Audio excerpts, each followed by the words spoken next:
அறிவுபூர்வமானவர்கள் அமர்ந்து அறிவு ரீதியாக பேச வேண்டிய ஒரு சபையில பேச வேண்டிய வார்த்தைகளா இது, பேச வேண்டிய செய்திகளா? ஒரு சிரிப்புக்கான நகைச்சுவைக்க வேண்டி மக்களை சிரிக்க வச்சாச்சுன்னா மேட்ரு டைவர்ட் ஆயிருதுல.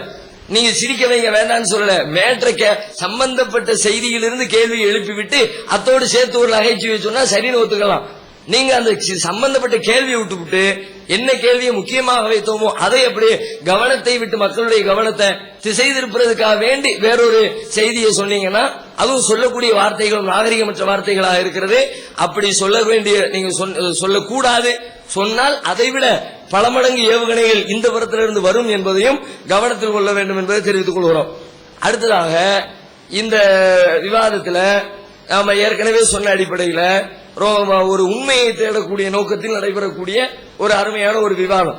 சத்தியத்தை, உண்மையை, ஏக இறைவனை கண்டறிந்து சரியான பாதையை தேர்வு செய்து கொள்வதற்கான ஒரு விவாத களத்தை தான் ஏற்பாடு செய்திருக்கிறோம். இந்த நேரத்தில் இப்ப நாம கடைபிடிக்க வேண்டிய ஒழுங்குகள், நிறைய ஒழுங்குகள் கடைபிடிக்கணும்.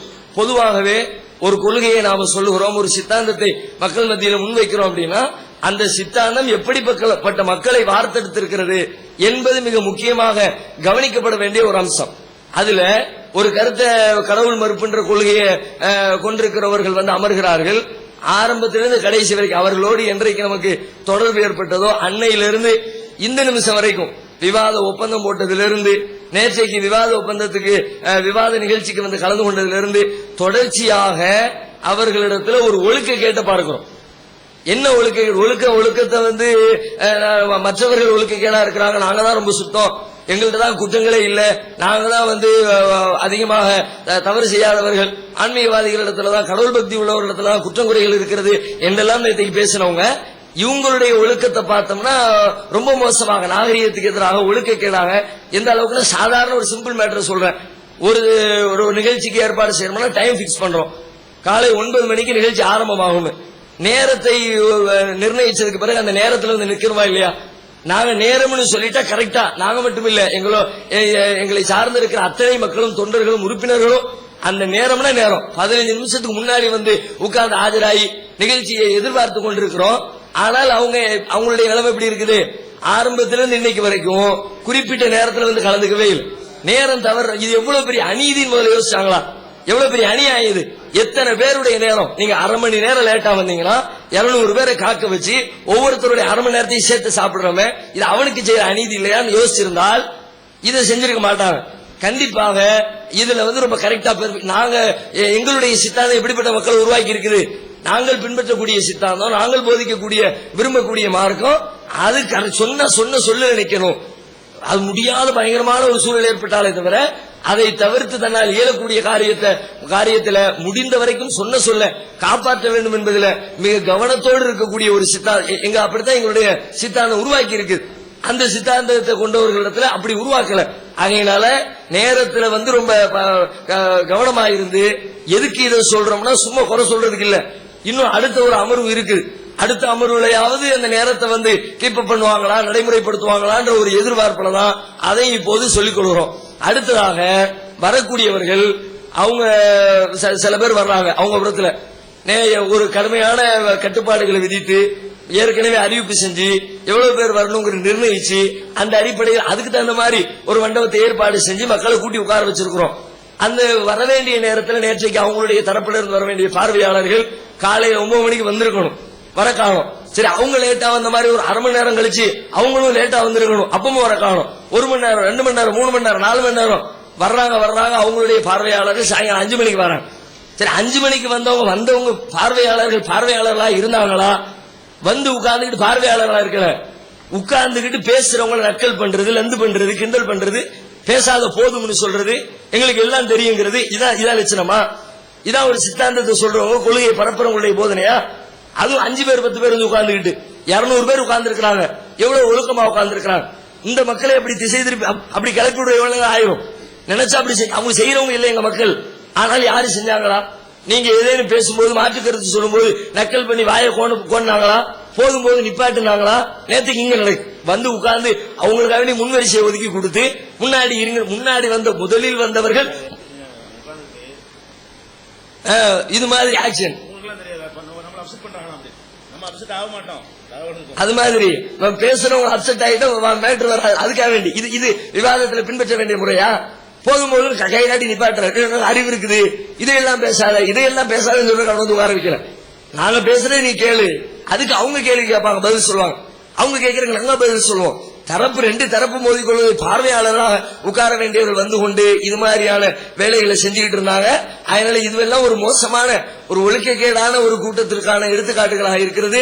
வரும் நாட்களில் அவர்கள் அதை தவிர்த்துக் கொள்ள வேண்டும். வரக்கூடிய தொடரக்கூடிய இந்த நேரங்களில் கண்ணியத்தோடு வந்து தங்களுடைய விவாத இதை வந்து அமைத்துக் கொள்ள வேண்டும். அடுத்ததாக விவாதத்தில் இன்னொரு முக்கியமான ஒரு செய்தி. இப்ப நாங்க தலைப்புக்குள்ள போறோம். குர்ஆன் இறை வேதமா, அது இறைவனுடைய வார்த்தைகள் தான், இறைவனின் வேதம் தான் என்பதற்கான சான்றுகளை நாங்கள் எடுத்து வைப்போம். குர்ஆன் இறை வேதம் தான் என்பதை மறுக்க முடியாத ஆதாரங்களோடு சில கேள்விகளை உங்கள் முன்னர் நாங்கள் எடுத்து வைப்போம். அந்த கேள்விகளை எதிர்கொள்ளக்கூடிய நீங்கள் அதிலிருந்து வேற கேள்வி கேட்கலாம். கேள்வி கேட்கத்தான் வேணும், மறுக்க முடியாது. அந்த கேள்வி எப்ப கேட்கணும்னா, நாங்க என்ன கேள்வியை வைத்தோமோ அந்த கேள்விக்கு உரிய பதிலை சொல்லிவிட்டு அடுத்து கேள்வி வைக்கணும். பதில் சொல்லாம கேள்வி வச்சா இந்த கேள்வியே நாங்கள் வைத்த கேள்விக்கு பதில் ஆகாது. ஒரு கேள்விக்கு பதில்னா பதில சொல்லிவிட்டு கேள்வி வைக்கணும். நான் ஒரு கேள்வி கேட்டேன், எதிர்த்தாப்புல ஒரு கேள்வி கேட்டாரா உடனே நான் கேட்ட கேள்விக்கு அது பதிலாக அமைந்து விடாது. ஆகையினால நாங்க ஒரு கேள்விய ஒரு கொஸ்டின் உங்க முன்னாடி வச்சோம்னா அதுக்குரிய பதில் எத்தனை 5 வச்சோமா 10 கேள்வி வச்சோமா நேற்றைக்கு அடுக்கணும். எத்தனை கேள்விகள் முன்வைத்தோம், எத்தனை கேள்விக்கு பதில் சொன்னீர்கள் அப்படின்னு ஒரு லிஸ்ட போட்டு காட்டணும். அதுக்கு பிறகாவது உங்களிடத்துல பதில் வந்ததா? சில கேள்விகள் முன்வைத்து விட்டு அதுக்கு பிறகு மீண்டும் நினைவுபடுத்தி இத்தனை கேள்விகள் உங்களுக்கு முன்னாடி வச்சிருக்கிறோமே, இதுக்கு நீங்க பதில் சொல்லல என்று சொன்னோம்.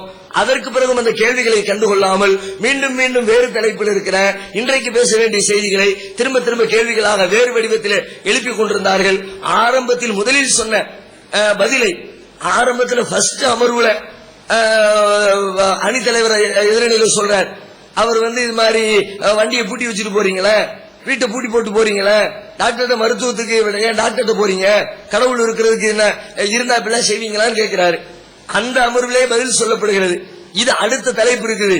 கடவுள் ஏற்குமாறா செய்யறாரு சரியில்லை, அல்லது கடவுள் நம்பிக்கையாளர்களிடத்துல குறைபாடு இருக்கிறது என்று சொன்னால் அதுக்குன்னு தனியா தலைப்பு இருக்குதுல்ல, அதுல விவாதியுங்கள் என்று சொன்னோம். முதல் அமர்வில் காலையில 9:30 மணிக்கு 10 மணிக்கு ஆரம்பிச்ச மேட்ரு நைட்ல திரும்ப முடிக்கிற நேரத்தில் அதே வாய்ப்பாட்டோடு தான் முடித்திருக்கிறார்கள். நாம உன்ன பதில சொல்லிட்டோம்னா அந்த பதில குறிச்சு வச்சுக்கோங்க, கவனிங்க. கவனிக்காம வெளியில போயிட்டு அவன் சுத்திட்டு வந்துட்டு என்ன சொன்னோன்னு தெரியாம வந்து நின்னுக்கிட்டு இடையில வந்து நின்னுக்கிட்டு பேசிக் கொண்டிருந்தால் அது ஒரு முழுமையான விவாதமாக இருக்காது என்பதையும் உங்களுடைய கவனத்திற்கு நாங்கள் கொண்டு வருகிறோம். அடுத்து குர்ஆன் இறைவனின் வேதம் தான், எந்த மாற்று கருத்துக்கும் இடமில்லாத வகையில் இந்த குர்ஆனே அந்த தகவல்களை உண்மைப்படுத்துகிறது. குர்ஆன் இறைவனின் வேதம் தான் என்பதனை குர்ஆனே மெய்ப்பிக்கிறது. அதை படிச்சு பார்த்தாலே அதற்குள்ளேயே பல செய்திகளை இது இறைவனின் வேதம் தான் என்பதனை சந்தேகத்திற்கு இடமில்லாமல் தெரிவிக்கக்கூடிய தகவல்களை அதிலிருந்தே நம்மால் படித்து உணர்ந்து கொள்ள முடியும். அதுக்கு குறிப்பாக இப்ப நாங்க சொல்லக்கூடிய குர்ஆன் இறைவனுடைய வார்த்தைகள் தான் என்பதற்கு எடுத்து வைக்கக்கூடிய மிக முக்கியமான சான்று என்னன்னா, நிறைய சான்றுகள் இருந்தாலும் இப்ப நாம வந்து ஒரு விஞ்ஞான யுகத்தில் இருந்து கொண்டிருக்கிறோம்.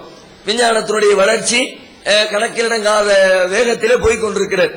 எதை செஞ்சாலும் அறிவியல் பூர்வமா விஞ்ஞான ரீதியாக சிந்திக்க வேண்டும் என்ற ஒரு மக்களுடைய எதிர்பார்ப்பு வளர்ந்திருக்கக்கூடிய ஒரு காலகட்டத்தில் நாம் வாழ்ந்து கொண்டிருக்கிறோம். எனவே இப்ப இந்த விஞ்ஞானத்தை மையப்படுத்தி உண்டான செய்திகளை நாங்கள் வந்து சொல்ல விரும்புகிறோம். விஞ்ஞானத்தை மையப்படுத்தி குர்ஆன் சொல்லக்கூடிய இன்றைய நவீன அறிவியல் ரீதியாக மெய்ப்பிக்கப்பட்டிருக்கிற சில விஞ்ஞான உண்மைகளை எடுத்து சொல்லி அதை திருக்குர்ஆன் இறைவனின் ஆதாரம் என்பதை நாங்கள் நிரூபிப்பதற்கு எங்களுடைய சான்றுகளை எடுத்து வைக்கிறோம்.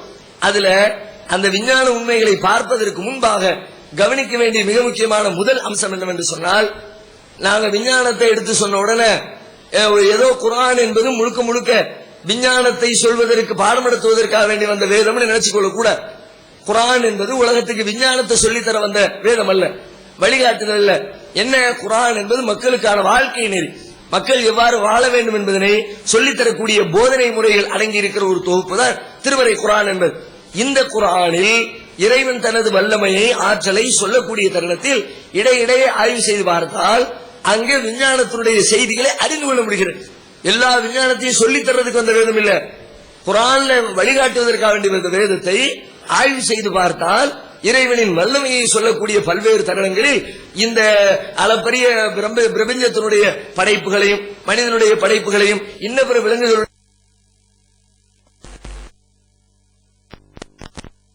ரூபாய்களை செலவழித்து பல்லாயிரக்கணக்கான மணியிலே உட்கார்ந்து ஆய்வு செய்து பல தலைமுறைகளாக கஷ்டப்பட்டு கண்டுபிடித்திருக்கிற விஞ்ஞான உண்மைகளை அறிவியல் வளராத அந்த காலத்தில் 14 நூற்றாண்டுகளுக்கு முன்னரே நபிகள் நாயகம் வாழ்ந்திருக்கிற அந்த தருணத்திலே இந்த வேதம் சொல்லுகிறது. அது எப்படி சொல்ல முடிந்தது? அதான் எங்களுடைய கேள்வி. இந்த விஞ்ஞான உண்மையை 14 நூற்றாண்டு இன்னைக்கு கண்டுபிடிச்சு சொல்ற செய்தி